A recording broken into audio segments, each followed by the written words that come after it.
Next is redistribution of charges. Okay, this is a very important topic.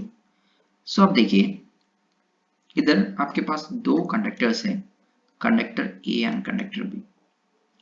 Conductor A को आपने Q1 charge दिया था, उसके पास capacitance उसके C1 थे and now it is having an electric potential of V1। Conductor B को आपने Q2 amount of charge दिए थे, it was having a capacitance of C2 and now it is having an electric potential of V2. Okay, now what you are going to do is using this connecting wire आपने इसको आपस में connect किया।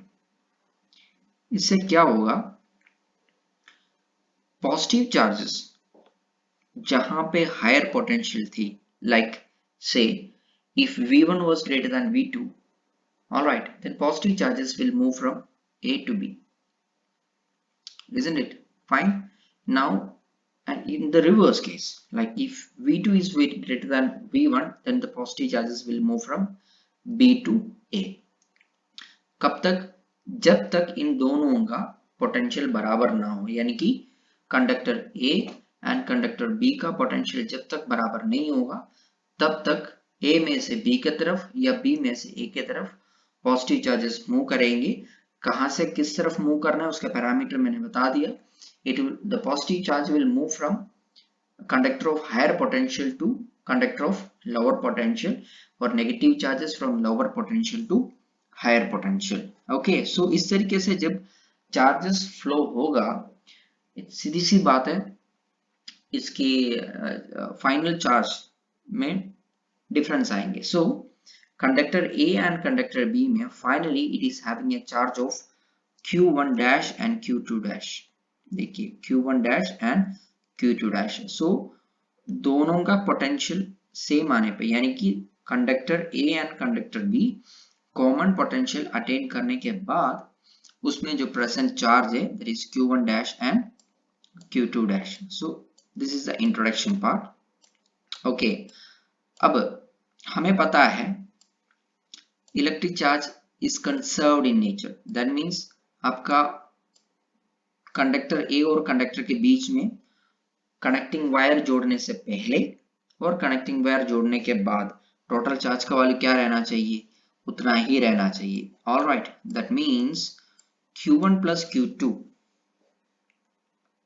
देखिए Q1 plus Q2 that is the total charge before connecting A and B equals Q1 dash plus Q2 dash होना चाहिए, that is total charge after connecting A and B using connection wire.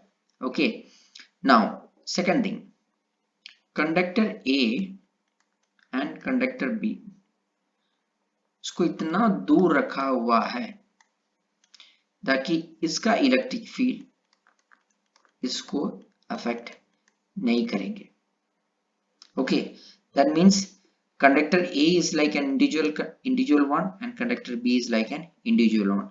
So इसका अपना खुद का capacitance है और इसका अपना खुद के कैपेसिटेंस C2 है। Okay, so total कैपेसिटेंस कितना होना चाहिए? C1 plus C2 होना चाहिए, because A में जो चार्ज स्टोर्ड है that is not going to affect B and B में जो चार्ज स्टोर्ड है that is not going to affect A, because इतना दूर रखा हुआ है। So these two capacitors is going to act as two individual capacitors only, sorry, two individual conductors only. That means the total capacitance of these two conductors A and B, the combination, it is going to offer a net capacitance of C1 plus C2. Okay, so हमने wire जोड़ दिया, wire जोड़ने के बाद आपको पता है कि इसमें कॉमन पोटेंशियल आ जाएंगे। Okay, now what will be that common potential? That common potential V, that has to be equal to total charge stored, that is Q1 dash plus Q2 dash, okay, upon total capacitance. Total capacitance was C1 plus C2.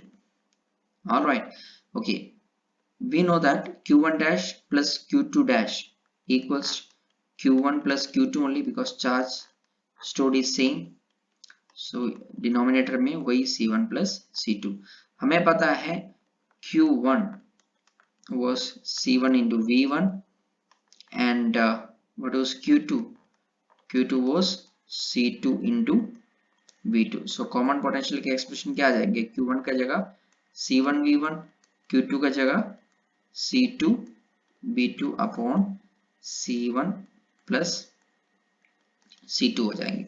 So that is a common potential value. All right. Now, what is the charge stored now? Finally, Q1 dash का value क्या होगा? Q1 dash equals C1 into common potential difference, that is V, isn't it? Now, what is Q2 dash? That is common potential C2 into potential value V आएंगे. All right. So ratio लेते वक्त V से V cut जाएगा. That is Q1 dash upon Q2 dash. Okay, is going to be C1 by C2. So common potential का value निकालने के लिए आप ये एक्सप्रेशन फाइनल चार्ज कैपेसिटर 1 और 2 में फाइनल चार्ज का जो वैल्यू है वो निकालने के लिए आप ये वाला एक्सप्रेशन यूज कर सकते हैं एंड उसका जो रेशियो जो होगा that will be this one Q1 dash upon Q2 dash will be equal to C1 by C2. So ये मैथमेटिकल एक्सप्रेशन का ही स्टेटमेंट इधर दे रखा है. देखिए क्या स्टेटमेंट दे रखा है. After redistribution the charges on the two conductors are in the ratio of their capacitance only.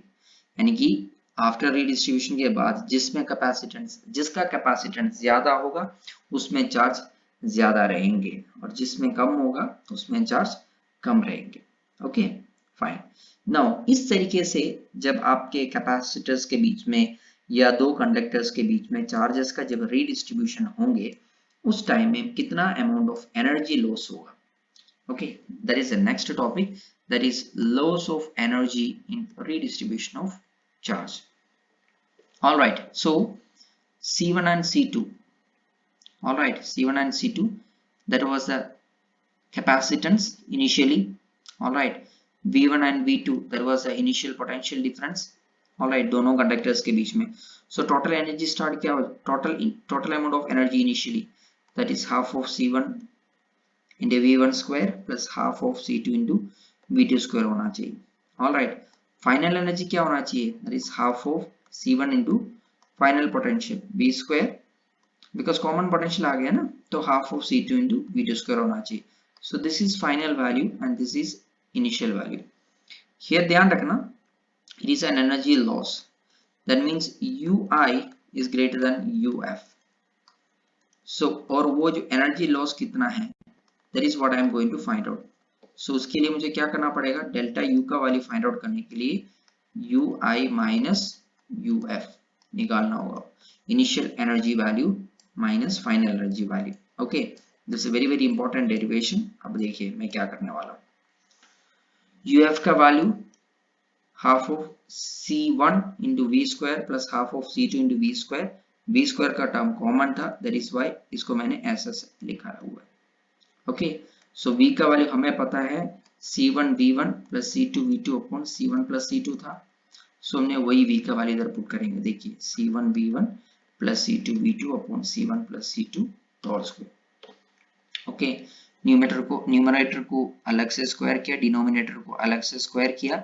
So square करते वक्त आपको पता है कि इससे कट जाएंगे, डिनोमिनेटर में सिर्फ ये टर्म रह जाएगा. ऑलराइट, सो देखिए, so this is the final expression for UF. ऐसे लिख दिया मैंने. अब एनर्जी डिफरेंस के लिए UI माइनस UF करना होगा. UI का वैल्यू वही same expression half of C1 into V1 square plus half of C2 into V2 square minus half of ये एक्सप्रेशन सब्स्टिट्यूट किया, ये वाला एक्सप्रेशन. अब मैं क्या कर रहा हूं, देखिए इधर मैंने जो न्यूमरेटर का सेकंड टर्म है ना, ये वाला टर्म. ओके, इसको ब्रैकेट ओपन करेंगे. एट द सेम टाइम इसको इस तरफ लेके आ जाएंगे, क्रॉस मल्टीप्लाई करेंगे, ये इधर आ गया. ओके, सो C1 C2 लेफ्ट की तरफ आ गया, C1 into V1 square plus again C1 plus C2 into C2 into V2 square minus ये ब्रैकेट ओपन किया, that is C1 square into V1 square plus C2 square into V2 square plus 2 times C1 C2 V1 V2 upon C1 plus C2. else alright, cross multiply like LCM निकाल दिया मैंने इधर। ये 1/2 जो है सभी में कॉमन था, that is why this 1/2 came out. Okay देखिए इधर भी 1/2 थे, इधर भी 1/2 थे, इधर भी 1/2 थे, इसलिए बाहर आ गया। ओके अब मैं क्या कर रहा हूँ, ये देखिए ये C1V1 स्क्वायर को है ना मैं अंदर ले जा रहा हूँ। ऑलराइट, सो इधर ये अंदर चला गया, C1 square into V1 square, इधर हो गया C1 C2 into V1 square. Now ये देखिए ये अंदर आ गया, that is C1 C2 into V2 square plus C2 square into V2 square. अब ये ब्रैकेट ओपन किया, ये माइनस हो गया, ये माइनस हो गया, ये भी माइनस हो गया। ओके माइनस होने के बाद आप जानते हैं, देखिए इससे कट जाएंगे, इससे ये कट जाएगा, इधर C1 C2, इधर भी C1 C2 और इसमें भी C1 C2। ऑलराइट, सो वो तीन टर्म न्यूमरेटर में रह जाएंगे और वही C1 C2 को मैंने बाहर में निकाल दिया। अब इधर क्या बन जाएंगी, V1 square plus V2 square minus 2V1 V2, this is of the format a square plus b square minus 2ab। आप जानते हैं इसको, this can written as a minus b the whole square. Alright, so वही मैंने इधर लिखा हुआ है। So the energy difference delta U, loss of energy, that is half of C1 C2 into V1 minus V2 the whole square. Okay, so that is energy loss.